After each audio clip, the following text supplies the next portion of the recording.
we all within our practice have times when it can go, not the practice itself, meditation, go flat, but our enthusiasm. And I've talked about energy, virya, vayama recently. Understandably, it can lose its edge when things aren't, when things are going against you. And then there's these other times like this, when, look, I'm going to just sort of relax and lean on this beautiful rock here. I'm going to be spending a lot of time on this beach, that's for sure. And no one's interrupted this video making just the sound of the sea. I'm sure the jungle, this forest, will liven up shortly with the noises of... I haven't heard cicadas yet though, that's normally a Thai thing, but they're normally all the time. So maybe they don't like the sea air. Wow, what a wonderful find. So what happens here is at the bottom of this hill is the sala, where all the people meet up and bring food and make offerings, and they have a little bit of a blessing and a short dharma talk in the mornings. Also the nuns, the Mechi's accommodation is somewhere over in that direction, but it's quite separate, so I don't know exactly where they are. Then you go up the hill, and halfway up the hill are the kutis, the monks' accommodation, their little sheds. And then all the way at the very top of the hill, which I can't show you from here really, you can see it's quite high just looking at it from there, yeah, too close, is the temple, which is, it looks relatively new. Well, maybe it's 50 years old, it's hard to tell, but it's very beautiful, very simple. You know, the Thai forest tradition is one of the more true to the word of the Buddha in Theravada Buddhism, in that it doesn't go for all this lavish stuff, although it gets a bit like that in some of them, because basically because of the generosity of the devotees. But they build these things for themselves, not for the monks. The monks' accommodation has been the same for thousands of years. And that's where I'm going to head off back to now. I hope I haven't lost my way. I mean, it can't be hard, can it? This is about... Well, actually, no, it goes on a long way, this beach. I'm sorry to have just waffled on.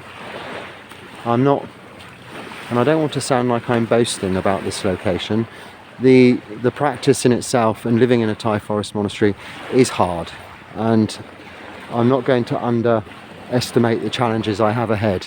Already today, emotionally and so sort of mentally, I'm feeling tired, not because this time because of lack of sleep, but because of the emotions conjured up in really letting go.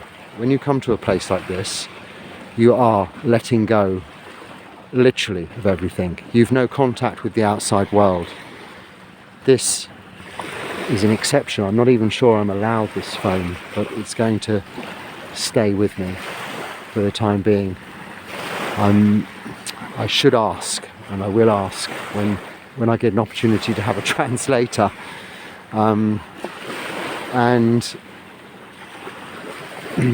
this, but for legal reasons, for foreigners, we do need the various documents about our person if we go outside of this place. You could disappear in here. I mean, as I was about to say, you're letting go of everything when you arrive, and you really do feel like that. It's a little bit like grieving, very subtly. I'm not complaining, but it's an unexplainable emotion that I haven't had in any other situation during my lifetime, other than when I go to a forest monastery for an indetermined, if you're going for like 3 days or 3 weeks, you know that's it. But if you have any inclination that you might stay longer or even forever, you have this whole letting go. You really have let go of everything, because all there is left to do is practice. And in fact now, from my point of view, all there is left to do this evening is find my way back. You may have noticed I've walked up and down a couple of times and I can't actually find the way.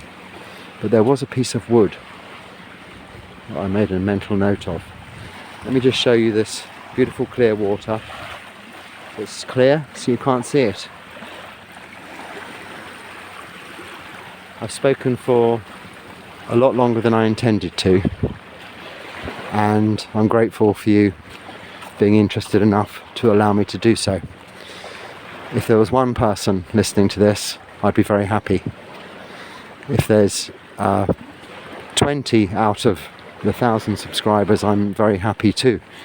More than that, this is just very encouraging. I want to share with you the Dharma, and that's my way back. There's the piece of wood up there. I want to share with you the Dharma through this exercise. This isn't a holiday vlog. It's not a scenic thing, an Instagram kind of thing. Although one could make it like that, but not in a place like this. The reason it is so secluded and private is because it is secret. So it'll be not mentioned directly where we are, where I am, but you can work it out, and you can email me. I'll happily invite you if you want to come.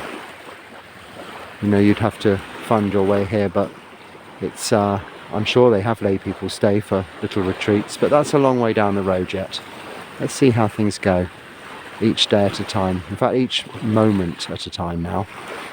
There's plenty of time for that, and it'll give me some opportunities to think and come up with something interesting to talk to you about tomorrow evening. So in the meantime, once again, thank you very much. I'm thanking you for subscribing, because we've just gone over that. Not that it's a specific relevance, but the 1,000 subscriber number, and that's it's actually 1,008 today, that magic number, the Buddhist number, 108 and 1,008. But it may be more now, I don't know. But this is the first time I've put this phone up properly today, and I haven't got. I looked at it earlier and replied to an email, a very good, nice email. From a viewer, a subscriber, or watcher, whatever you call people, this thing.